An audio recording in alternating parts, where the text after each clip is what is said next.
অনেক বিশ্বাস করেছি ভাই, কিন্তু আর না, এসব প্রেম ভালোবাসা থেকে আমি একদম দূরে। বাট যাই বলিস ভাই, লাইফে সব কিছুরই ইম্পর্টেন্ট আছে। ভাই অনেক কিছু না, লাইফে আমার 3টে বছর নষ্ট হয়ে গেছে এই চোখ করে। নষ্ট না, অনেক কিছু শিখে গেছে জীবনে। সেই বেখেয়ালি ছেলেটা আজ নিজের খেয়াল রাখিস। বাট কি লাভ, শেষ নিঃশ্বাসে ছেড়েই চলে গেল। সব মেয়েরা একই হয় ভাই। কোনো জেন্ডারের ভুল হয় না, ভুল হয় মানুষটা। আর কখনো কখনো মানুষটার না, পরিস্থিতির ভুল। কিন্তু এত ড্রামা, এত বড় একদম সহ্যই না ভাই।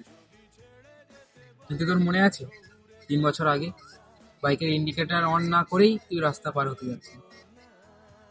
হ্যাঁ ভাই, সেদিনকে বাইক নিয়ে পড়ে গেছিলাম একটা অটোর সঙ্গে ধাক্কা মেরে। এইখানটা দেখ ফেটে গেছে, কি লাগা লেগেছিল। আর ওখানে না পড়ে গেলে গাড়ির ইন্ডিকেটর অন করে যে রাস্তা পার করতে হয়, ওইটার মানেটা তুই বুঝতিস? তার মানে তুই বলছিস এখানে পড়ে যাওয়াটা ভালো? হ্যাঁ, কারণ না পড়লে শিখবি কি করে?